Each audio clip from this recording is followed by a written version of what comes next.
I would now like to introduce Elizabeth Doherty, who is the Director of Inventor Education, Outreach, Recognition in the Office of Innovation Development in the Patent Office. And I think her words are really very important because they're at the heart of the economic argument. Patents, discovery, new businesses, jobs created, women in a leadership position, contributing economically to the country measurably.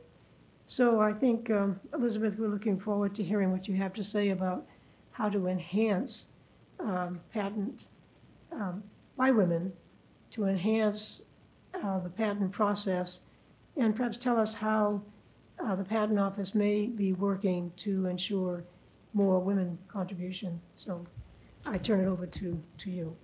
Thank you. Good morning, and thank you. It's a pleasure to be here, and it's a true honor to follow on the heels of yesterday's speakers. I hope I can do them justice.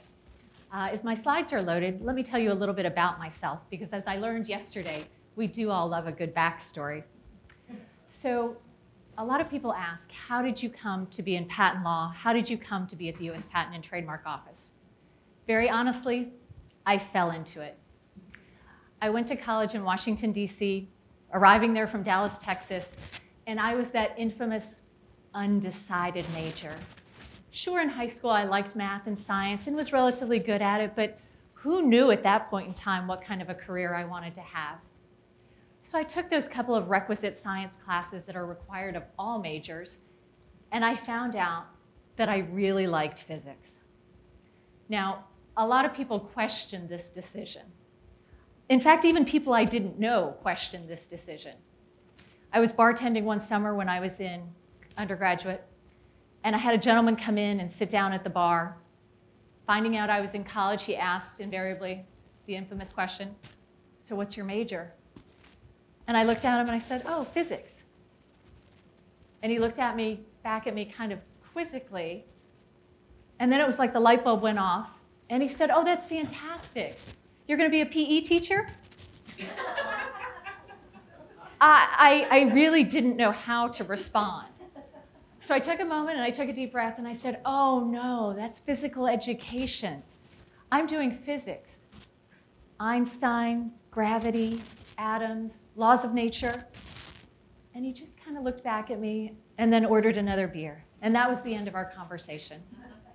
Nevertheless, with the support and love and encouragement of the physics department at the Catholic University of America, I did succeed in physics. They were so excited to have a woman in the physics department. What does she look like? But they were very, very supportive. Whether I needed a tutor or a job, they were very, very supportive. So I was very, very lucky. So how did I come to be in intellectual property law? And in fact, how did I result in my first job as a patent examiner? Again, I fell into it. The US Patent and Trademark Office, in fact, interviewed on campus. My father had a patent, so I knew a little bit about patents. And I said, what the heck, let's give it a try. I knew I didn't want to be a scientist in a lab because it just didn't fit my makeup. It didn't fit what I saw as what was going to make me happy. No disparagement of our scientists who do, because that's where our remarkable discoveries are coming out of. But I just knew it wasn't where my career was going to lead me. So I started at the US Patent and Trademark Office. 27 years later, I'm still there. And I've done a lot of things in between. I started as a patent examiner working in the exciting and sexy art of Class 73 measuring and testing. Electrical mechanical devices that measure or test. Torque transducers, pressure transducers, flow meters, meteorological devices, muscular strength testing, really good stuff. Particularly when I'm talking to a male audience, they just eat that up like, oh, wow, yeah. Now, ladies, this isn't stuff you see on the store shelves at Target, but maybe go to your Home Depot, your Track Auto, you might see some of it there. I will tell you that first time I received a catalog at my home that was outdoor camping, fishing, hunting equipment, and it contained a handheld meteorological device that measured temperature, wind speed, humidity. and I knew I had issued the US patent on that, I was thrilled. I held on to that catalog forever because I knew that, no, I didn't play the role that the inventor had, but I knew I had had a part to play in that piece of invention, that technology making it into the marketplace. So I'm going to start today by telling you just a little bit about the US Patent and Trademark Office. And my talk today, I hope, like those talks yesterday, and I'm sure in the remainder of today, I hope it's going to be a call to action. Because we do have women scientists sitting here in the room, we all know women scientists, and we support and encourage and work with women scientists. So talking about what's inside the black box, and when I say the black box, that in fact is the US Patent and Trademark Office. We are the best kept secret of the federal government. We are perhaps the oldest federal agency. We are 228 years old, and this year we issued patent number 10 million, which is a remarkable achievement. Think of the invention and innovation that's been brought forward in 10 million patents. Now, people would suggest that only 4 to 6% of those have actually been commercialized. Nevertheless, those patents still bring value. They bring value in the fact that people can then stand on the shoulders of those inventions and create new and improved inventions. They create this library, this litany of discoveries that are then within the public domain. We all enjoy the lives we do because of patented technologies and trademark registered goods and services. It would be a very different world today if we did not have intellectual property in our lives. So at the US Patent and Trademark Office, we actually in fact have over 13,000 employees, and they are located nationwide. They're engineers, scientists, computer specialists, analysts, and attorneys, and they all take their job very, very seriously. They're dedicated civil servants, proud to help and serve their nation, and proud to protect the work of inventors and innovators. You can find us in our headquarters in Alexandria, Virginia, which is where I'm located, or in one of 4 regional offices. These sites are all places that are open and welcome to the public. We, in fact, love visitors. I always want to be sure and give a shout out to our patent examiners because we have over 8,000 engineers and scientists serving every day as US patent examiners examining patent applications. And you, in fact, as a patent applicant, can talk to these examiners. Sometimes people are horrified to find this out. Oh, I thought there was a wall between myself and my examiner. I didn't know I could actually talk to them. Oh, they are real people. They're not monsters. They're not horrible people. They are examiners, and they are engineers and scientists, but they are lovely people, and they love to talk to inventors, and they don't often get that opportunity. How did we begin our work? Well, we began our work with the foresight of the Founding Fathers. We, in fact, are written into the Constitution, both the issuance of patents and the registration of trademarks. The 4 founders of our nation thought in order to build America as an economic and growing society, we needed to protect the work of scientists, inventors, and authors and creators.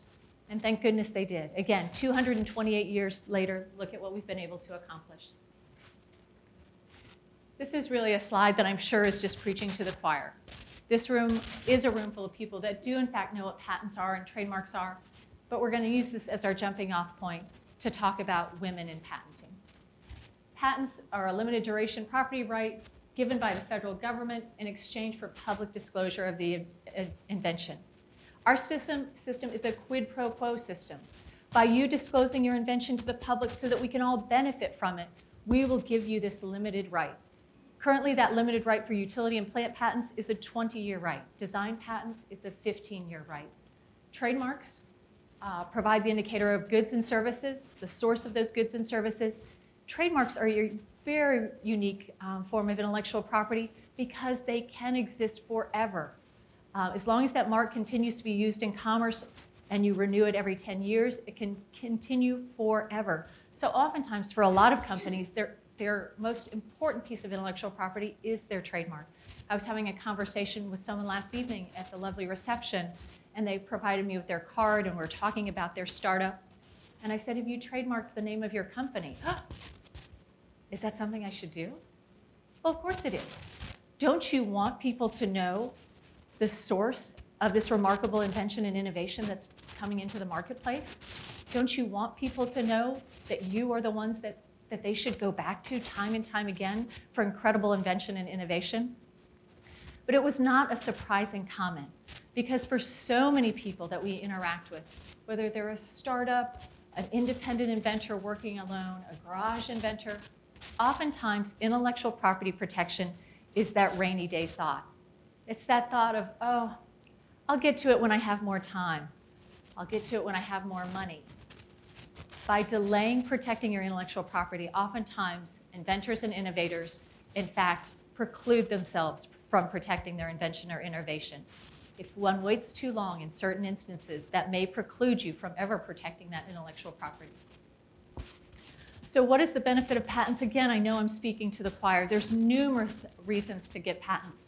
They facilitate the production and mainstreaming of new products and technologies, protect inventions, and grant individuals and companies ownership. And I particularly love this third one. They create an extensive database of scientific discovery. In fact, if you look at the US patent system and the patents that are contained within there, it's such a remarkable wealth of knowledge. Financial reward, peer and professional recognition, promotion, and opportunities.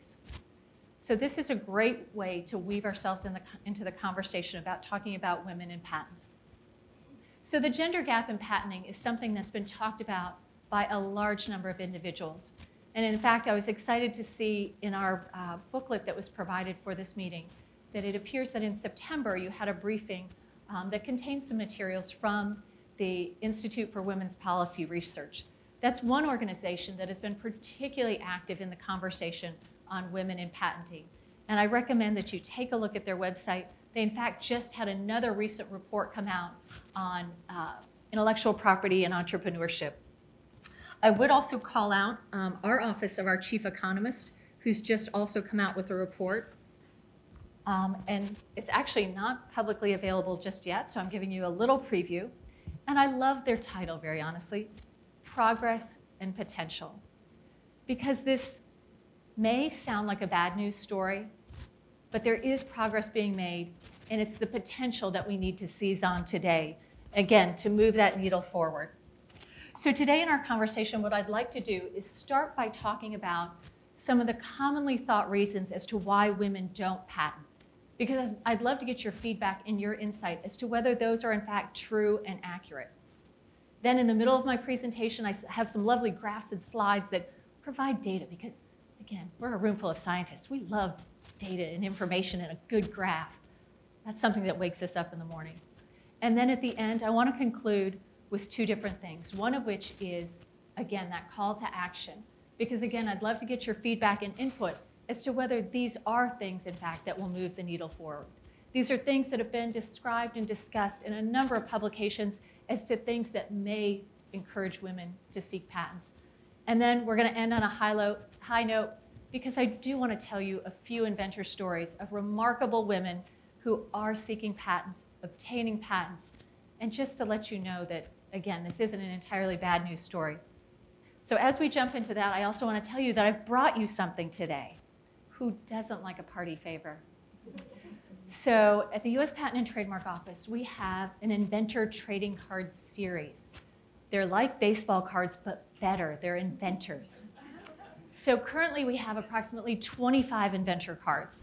And of those 25 Inventor cards, we have 7 that are women. Now we're always adding to this set, and they're primarily used with a K-12 audience, but everyone loves them, myself included. I hand them out like candy. They're to reflect to individuals the diversity of our inventors, the diversity of well-known and not so well-known inventors, reflecting the diversity of gender, ethnicity, the technologies they invent in. So today I've brought you Ruth Benarito, the inventor of cotton as we know it, Stephanie Kevlar, Helen Murray Free, Ellen Ochoa, Juliet Gordon-Lowe. Does that name ring a bell for anyone? Yes, the founder of Girl Scouts. She, in fact, had 2 patents. Beulah Louise Henry. Does that ring a bell for anyone? Otherwise known as Lady Edison. Had over 100 patents in her name. And then, a personal favorite, Temple Grandin. And in fact, if anyone's available on December 3rd, Temple Grandin will, in fact, be speaking at the US Patent and Trademark Office. and that will be open to the public. So I would encourage any of you to attend. It'll also be webcast, so you could participate online. Are you taking recommendations? Always. Hedy Lamarr. So we've actually started to work on Hedy Lamarr. And you know, Hedy Lamarr is an inductee in the National Inventors Hall of Fame. She's a personal favorite of mine. So, as I said, we're a 228-year-old agency. We began with the Patent Act of 1790. Now, the first patent, generally thought to have issued to a woman, is recognized for Mary Dixon Keyes, who in 1809 was granted a patent on a new technique for weaving straw with silk and thread to make hats. Now, there is some question, in fact, about this patent, because some research has been done to suggest there were a couple of other women prior to Mary Dixon Keyes. Now, unfortunately, all of the early records of the office were lost in our fire of 1836. In fact, we've had a couple of dramatic fires in our history, but the majority of records were lost in 1836. So it'll be difficult to know, in fact, if Mary Dixon Keyes was, in fact, the first or not. Some people would suggest that, in fact, it was Hannah Slater, who is celebrated as the first woman to receive a patent in 1793, although it was filed in her husband's name, Mrs. Samuel Slater. So there is some question as to whether, in fact, and again, our records are very inaccurate to be able to determine that. So with that,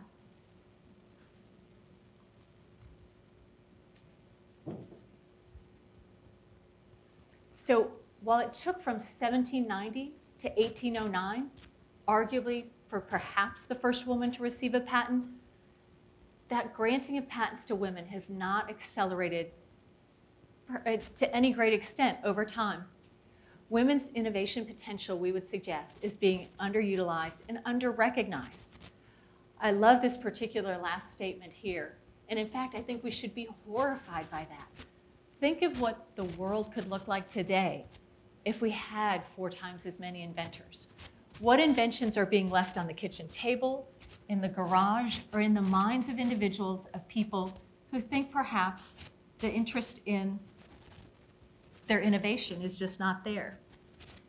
Part of this research comes from a gentleman named Alex Bell, who worked with a team at Harvard, who suggests that one of the keys to creating, growing, and encouraging inventors is exposure to innovation.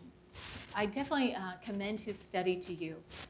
Alex Bell is the one who's coined the term lost Einsteins, that these individuals from underrepresented communities, both in ethnicity and in gender, that they have not been exposed to innovation. He did a unique study using US Patent and Trademark Office publicly available data and tax records to then take a look at where the hotbeds of invention and innovation were. And he found, and I believe I have a slide to indicate it as well, that in fact, there's greater innovation being done, perhaps not surprisingly, from young inventors and inventors of diversity, where they are able to, and we touched on it yesterday, where they are able to see themselves in someone else. To put it another way, you can't be what you can't see. And they say particularly for women, we need to see ourselves in other women inventors. So it's not enough that you're surrounded by male inventors, but you need to be surrounded by people that look and think and act as you do.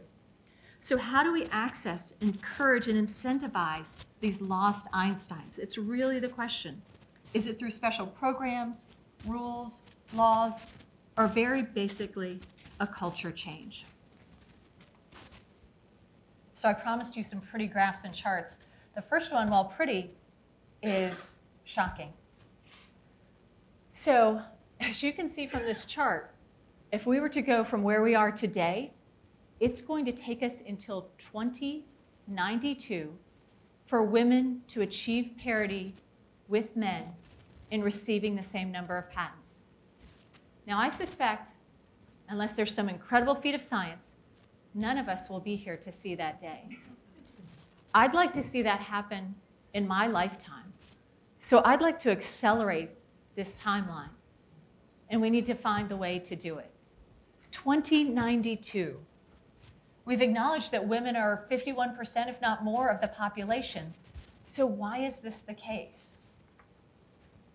So let's get into the commonly thought reasons. And I'm sorry, I've put them all in one slide, which makes the slide very jumbled, but it kind of gives us that opportunity for conversation. Women are underrepresented in STEM fields. We acknowledge that that is true. However, that is not the only factor. I think these factors all work together to provide a larger picture. The patenting process is difficult and costly to navigate. Well, now that's not a gender issue. We don't charge different fees for men and for women. Now, we do charge different fees for our micro entities, our small entities, and our large entities, but we don't charge men and women differently. Now, it was pointed out to me by an attendee here today that maybe some women are challenged by the process of obtaining a patent. Because in fact, perhaps does it feel kind of combative? You're working with an examiner, they supply you with an office action where they reject your claims. That all sounds very negative, and that all sounds very aggressive. And I acknowledge that perhaps some of these words could be off-putting. And certainly when you receive that first office action communication where we reject your claims and we throw a lot of legalese at you, 35 U.S.C. 102, 35 U.S.C. 101, 103, it can be very daunting. But I would suggest that the U.S. Patent and Trademark Office is an office of communication and collaboration. That's really how I would like our agency to be seen. Now, for those of you who have gone through the process, you may say, oh, that's a pipe dream. It's something we're certainly striving for, and it goes back to examiner interviews. We want, the U.S. Patent and Trademark Office, we want what you want. We want to issue you a valid U.S. patent if you are in fact entitled to one. We want it to issue you a patent that you can take to the bank and not to the courthouse. We want it to be a patent that you can then start and build and grow a business with. Women have narrower networks and fewer resources. Again, those of you who are working in the scientific community can probably best address whether that in fact is true. And you'll see in an upcoming slide, more women are inventing with collaborative teams than as individuals. So in fact, if they have narrower networks and fewer resources, then they're probably not invited to be on those collaborative teams or don't have access to those collaborative teams. So in fact, this may be true. Workplace environments pose obstacles, as do family responsibilities. We had a conversation yesterday about the role of women in the household and having greater responsibilities there. Is that also true at the workplace? That we're discriminated against and not included, again, in those collaborative conversations, or not thought of first and foremost when an opportunity arises. Women are less likely to seek recognition, and I think this is a fascinating one, and I'd love to know if it's true.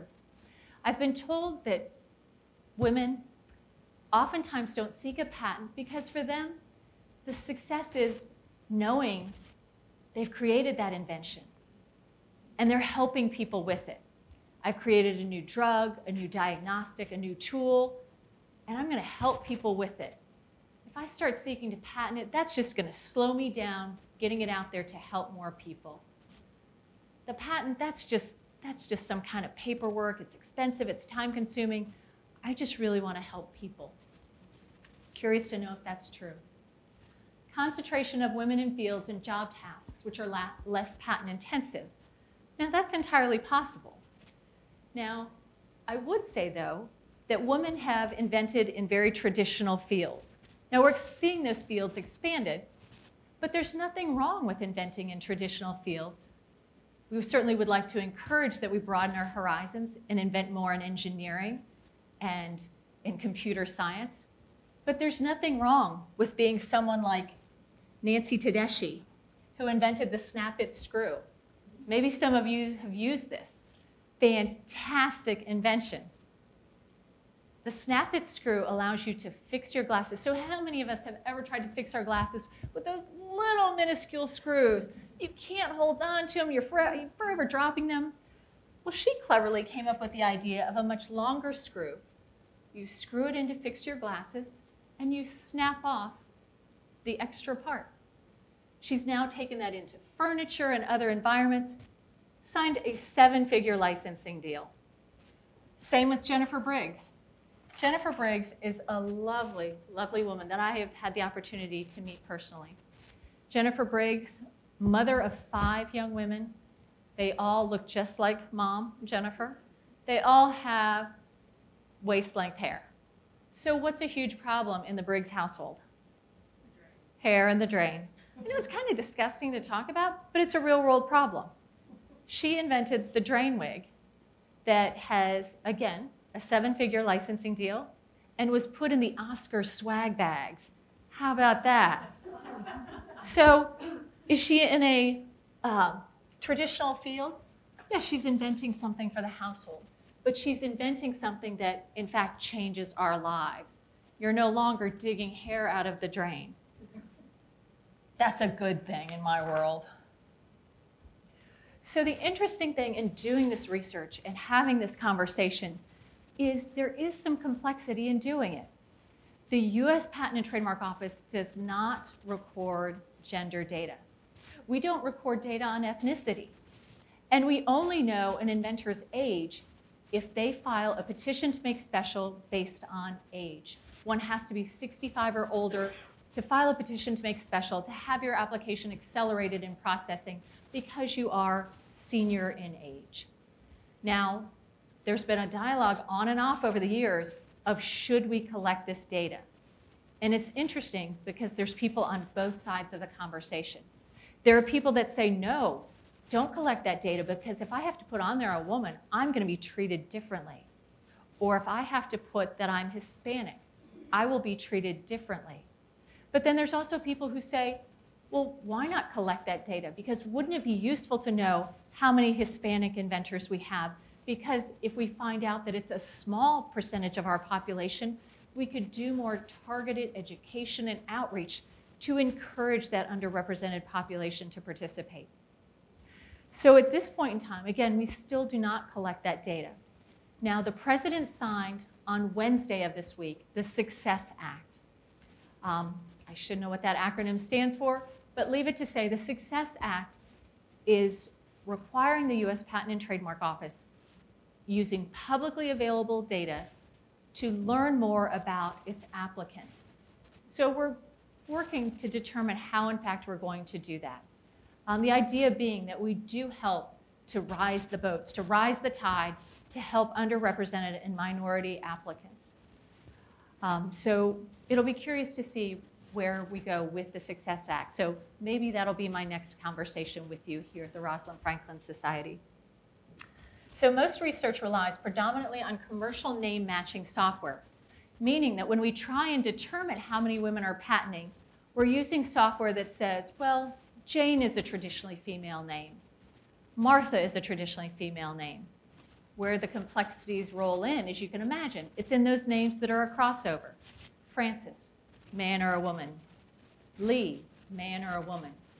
Particularly when you get to some of the Asian communities and ethnicities, it's incredibly difficult to determine. As I mentioned, Alex Bell's study on the lost Einsteins, he used patent data from the US Patent and Trademark Office and linked it to tax data. Now, we've reached out to the Census Department in the hopes of perhaps using some of their data as well, and particularly in light of the Success Act. And we'll see if that provides some additional useful information. So this chart seems to reflect the difficulties of the situation we're in. As you can see, the number of patents that are being granted continues to grow year after year. In fact, we receive over 500,000 applications every year, and that number continues to grow. That's why we have over 8,000 US patent examiners reviewing patent applications every day. So if we look at these numbers, you can see that in 1977, there were approximately only 1,500 patents that issued with at least one woman. And that's as compared to 23,000 patents that issued with men. And when we get to, with 43,000, I'm sorry, you're thinking, those numbers really don't add up, Elizabeth. When we look at 2010, the numbers haven't jumped significantly. They certainly have moved. They have certainly increased, but we're still at 23,000 women as compared to nearly 100,000 applications that are filed by just men. So this goes to the point that I was making with respect to women inventing more frequently in collaborative teams. The blue line reflects, let's start with the green line. The green line is all female teams, meaning there are no men on that team. Well, it's remained pretty constant over time, hasn't it? So the blue line, female individual inventors, so that's grown somewhat. The mixed teams is the yellow line, and then the patents involving a female inventor, where we've combined all of those together, is the dotted line. So again, we're seeing progress, but it's not significant progress.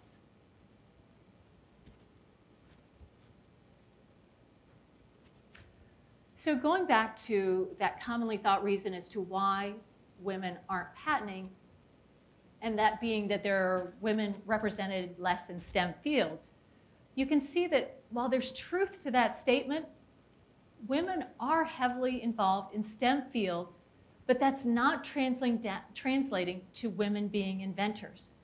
And I would argue that women are inherently, from our very birth, inventors. Necessity is the mother of invention. Why would we have come up with a statement like that except that women are inherently problem solvers?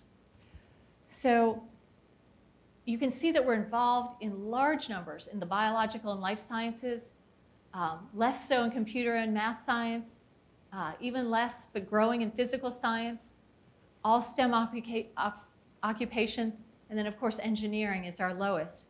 But the women inventor rate is still riding below all of them. Wouldn't we have anticipated that it would have been at least somewhere in the midline? With all of those women in science and engineering, shouldn't it be higher? Women inventor rate is higher in technology-intensive US states. This is reflected from Alex Bell's study. And I just thought it was interesting, and this perhaps isn't of news to anyone, in that there are hotbeds of innovation, both for men and women, and that in those states, probably in all likelihood, there are more women that are inventing. To specifically see which states are doing the best with respect to inventors, female inventors, we've got Delaware, New Jersey, District of Columbia, Alaska. I found that surprising, and I'd love to know a little bit more. Maryland, New York, Massachusetts, California, Georgia, all the way down to poor Wyoming, who's sitting at about 7%. That may, in fact, just be the sheer numbers of population in the state of Wyoming.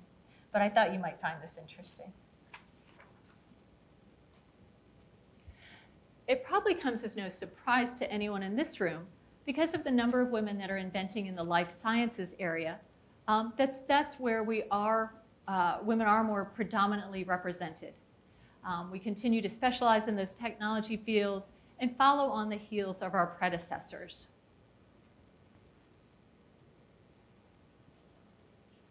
As we talked about, and women have traditionally invented in certain categories of invention.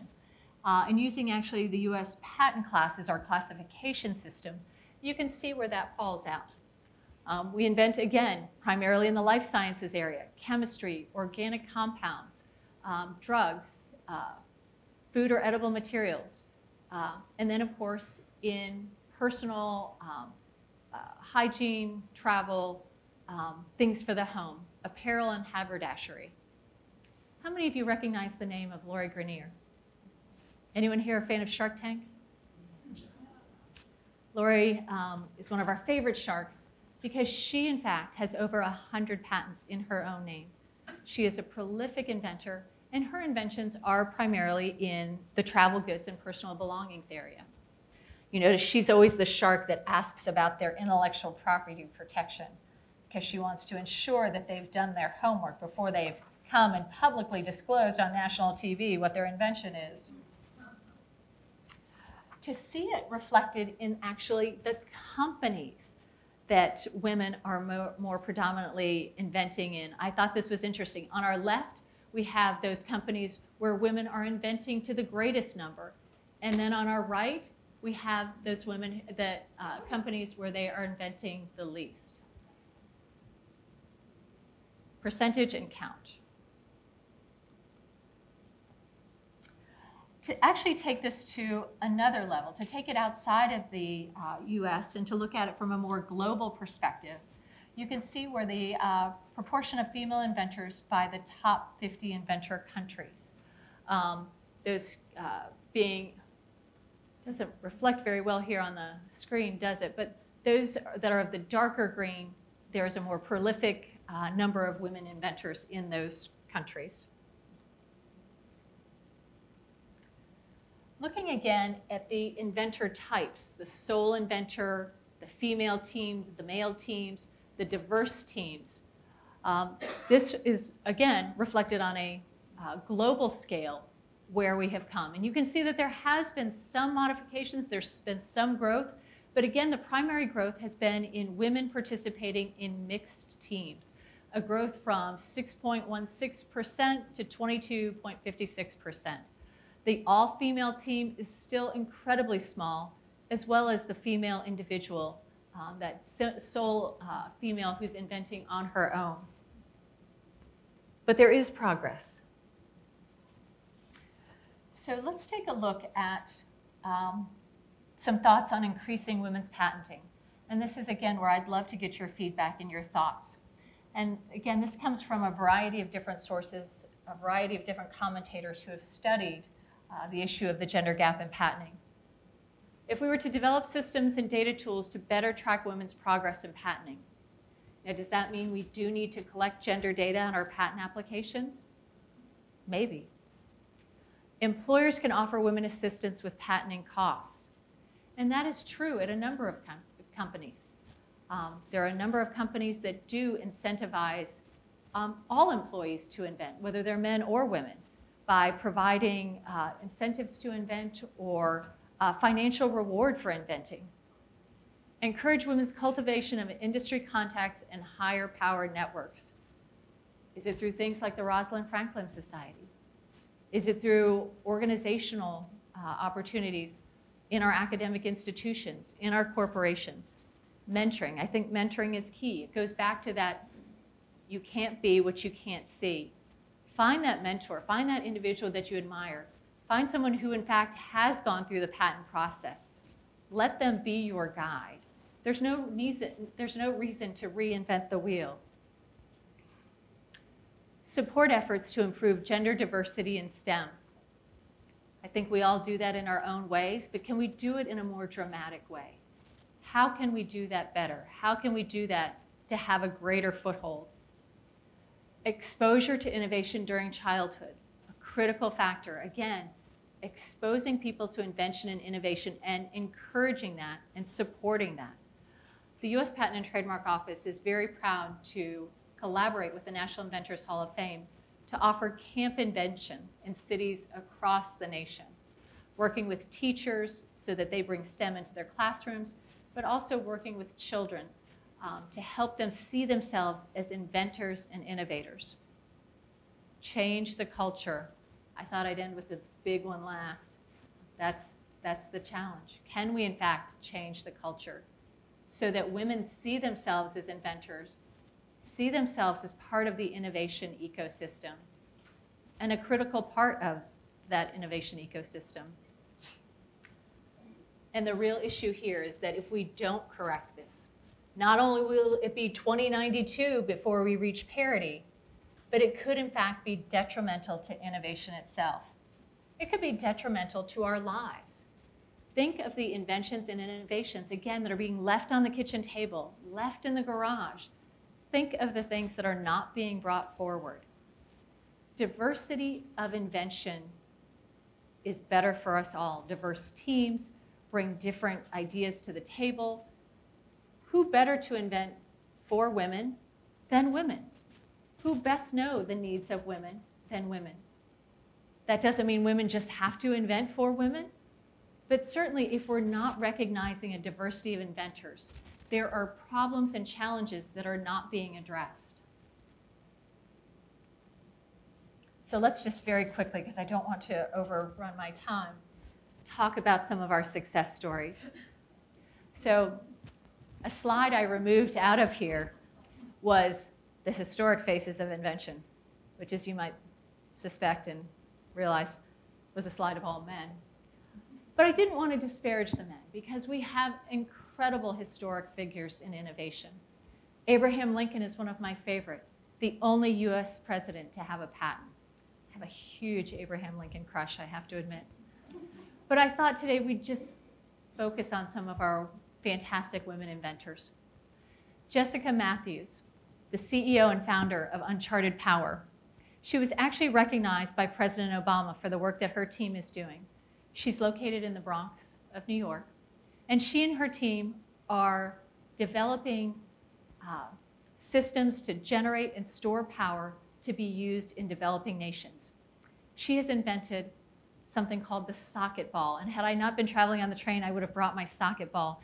It's a soccer ball with a generator in the center, so that when kids play soccer, they build up and store energy in the soccer ball, and then when they're done playing, they can insert a light implement to then have light to do their homework by. Remarkable, and that's just one of her many, many projects. Lisa Deluca, a personal favorite. Lisa Deluca is the most prolific inventor in IBM, female inventor in IBM's history. Between issued patents and pending patent applications, she has over 600. Now, let's add to that, she's the mother of 2 sets of twins, boys and girls, and has written 2 children's books. What I think this woman has invented is more than 24 hours in the day. I had the pleasure of spending some time with Lisa, and very honestly, she just thinks differently. Everything is an invention to her. You're having the most basic conversation about opening your orange juice bottle, and the light bulb goes off, and she says, well, you know what we could do? She just sees the world very differently, and it's remarkable. Zoila Fox, in the upper left-hand corner. Had the pleasure of meeting Zoila Fox at the Consumer Electronics Show last year. She's a young university inventor who has invented a product that is intended to help active service members and their distant families, but it could be used by anyone. It's a bear that allows a hug to be translated across the miles. She has also created her own website called Beauty in the Bolt, where she teaches young women how to solder and a variety of other useful things. She was actually featured on one of Microsoft's Surface Pro's commercials.